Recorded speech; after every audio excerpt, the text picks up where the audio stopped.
Welcome back. You're still watching the news at 10, coming to you live from Channels Television. And now to politics. The APC National Chairman, Comrade Adams Oshomole, has waved aside the purported plans to unseat him as chairman. He said instead he is enjoying his finest hour. Mr. Oshomole spoke to State House correspondents after a delegation of APC members from Kwara State met with President Muhammadu Buhari at the State House. He admits that a few governors may have issues with his insistence on sticking to party rules and procedures, but that the majority of governors are with him. Maybe there's one or two governors who have issues, and those issues can only be resolved democratically within the spirit, the letter, and all the relevant provisions of APC Constitution, the APC Election Guidelines, and of course the Electoral Act.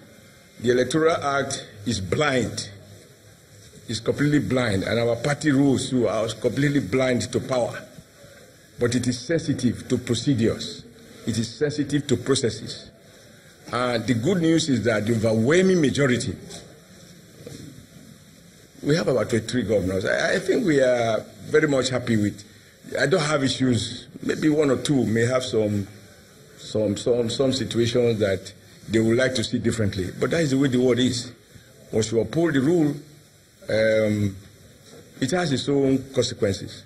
But it is not correct to suggest that there is a move. Yes, one governor has publicly said he will ensure that I'm removed. That is fine. The beauty of democracy is any one or two could say something. But the majority is what matters. But that even those two, when they have deeper reflections, they recognize that all I have done is to stubbornly insist that the rules be obeyed. Nothing more, nothing less. Well, that's it from the nation's capital. It's back to you, Millicent. Many thanks, Gloria. And we continue in politics, where members of the All Progressives Congress in Imo State have taken to the streets of Owerri, the capital, in protest against alleged imposition and issuance of automatic tickets to some federal lawmakers by the National Working Committee (NWC) of the party. The APC members, who claim to be loyal to the Imo State Governor, Rochas Okorocha, carried placards with various inscriptions and blocked the government house roundabout and other major roads.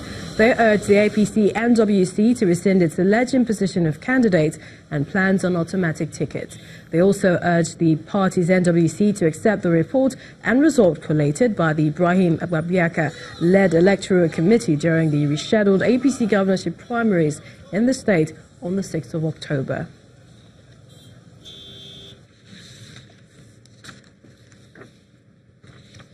And in Edo State, the House of Assembly has impeached its Deputy Speaker, Tiger Edoro, and replaced him with the member representing Igwebe constituency, Mr. Justin Okonobo.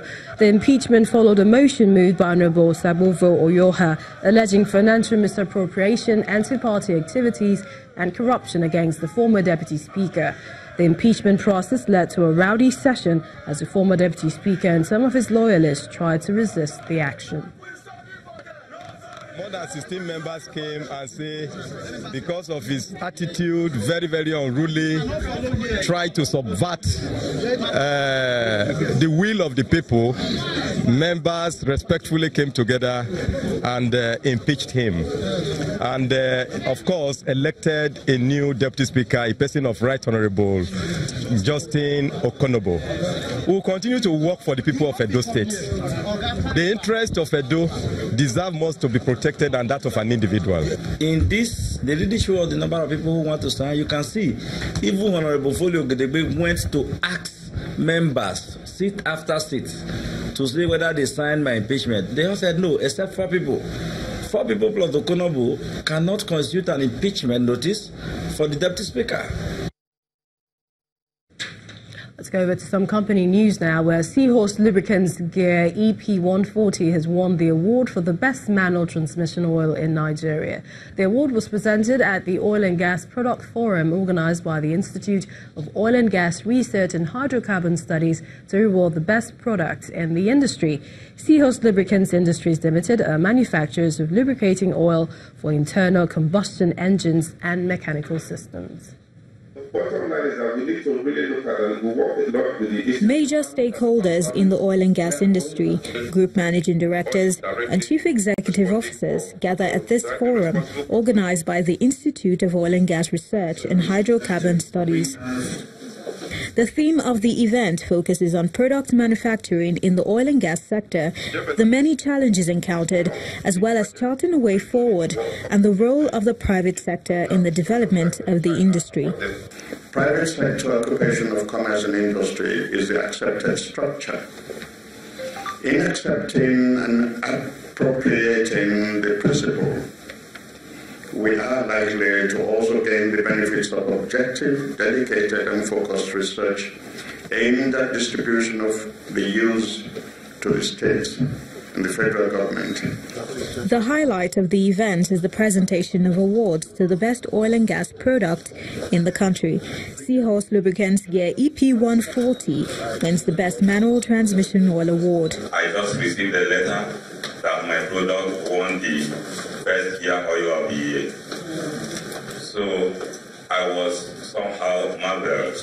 In Nigeria of today, such a thing happening without calling the MD at the back door, come, let's negotiate before we will. So it's to tell you that this is on merit. Seahorse Lubricants Industries is barely 2 years in the Nigerian market, but the group's CEO says his aim is much higher than national. We are not competing or aiming at competing with Nigerian companies. I've gone so many places and I have seen so many things. And these are the things I decided to replicate in Nigerian market. I don't want to copy anybody. I want to imitate or copy what I have seen so many places all over the world in the world of lubricant industries. Motor oil, automatic transmission fluid, gear oil and diesel oil are just a few of the lubricant products the company has released into the market. Well, let's bring you some business news. Here's Anne Waldo.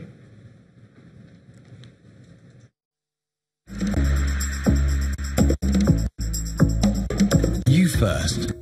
First Bank.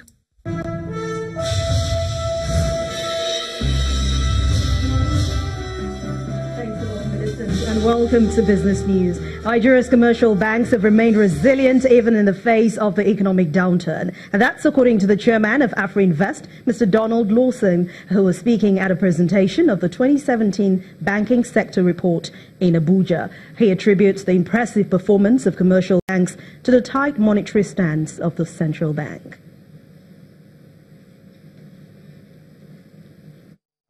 Takes a critical look at the banking sector, which has remained resilient through recent economic troubles.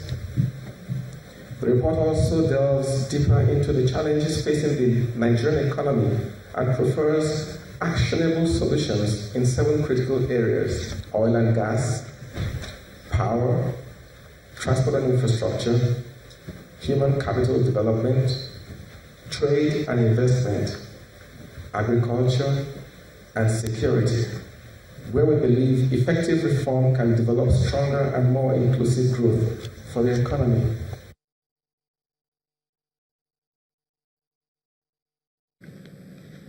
The Central Bank of Nigeria has announced the introduction of mortgage guarantee companies to help reduce the risk of credit in the mortgage finance sector and increase access to mortgage loans. This was contained in the Financial Regulator's exposure draft released to all banks, the Federal Mortgage Bank of Nigeria, Nigeria Mortgage Refinance Company, and Mortgage Bank Association of Nigeria. The CBN says the objective of the MGCs are to support mortgage originators such as primary mortgage banks and commercial banks to help increase mortgage lending.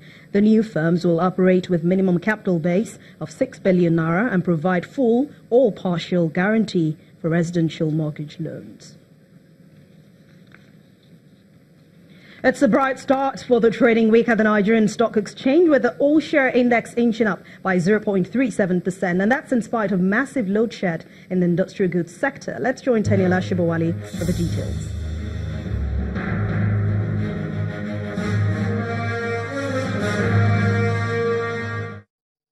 and welcome to the Stock Market Report. Monday's session at the Nigerian Stock Exchange begins the fourth trading week in the green, despite a massive 2.68% drop from the industrial goods sector. The decline, which comes on the day Dangote Cement released the third quarter and 9-month earning to the market, was mitigated by strong performance from 4 other key sectors, particularly the oil and gas counter. The oil share index went up by 0.37%, inching towards the 33,000 level, while the equities capitalization crossed back into the 12 trillion naira mark following a 44 billion naira increase. Major contributors to the market's gain are 17 advances led by Unilever. Lafarge tops the list of 16 losers, while GT Bank is the highest contributors to over 257 million shares traded today. And that's the Stock Market Report. I'm Teniola Shobowale. Thank you, Tanya Laba. It's not so exciting for European stock markets as Brexit uncertainties deepen and U.S. equities fall as earnings season anxiety builds up for most investors. Let's take a closer look at the numbers for today.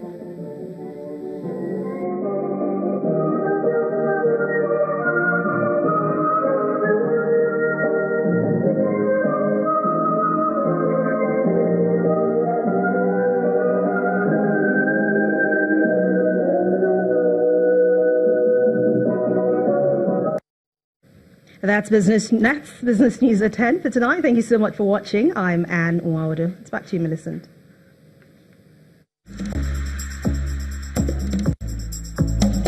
You first.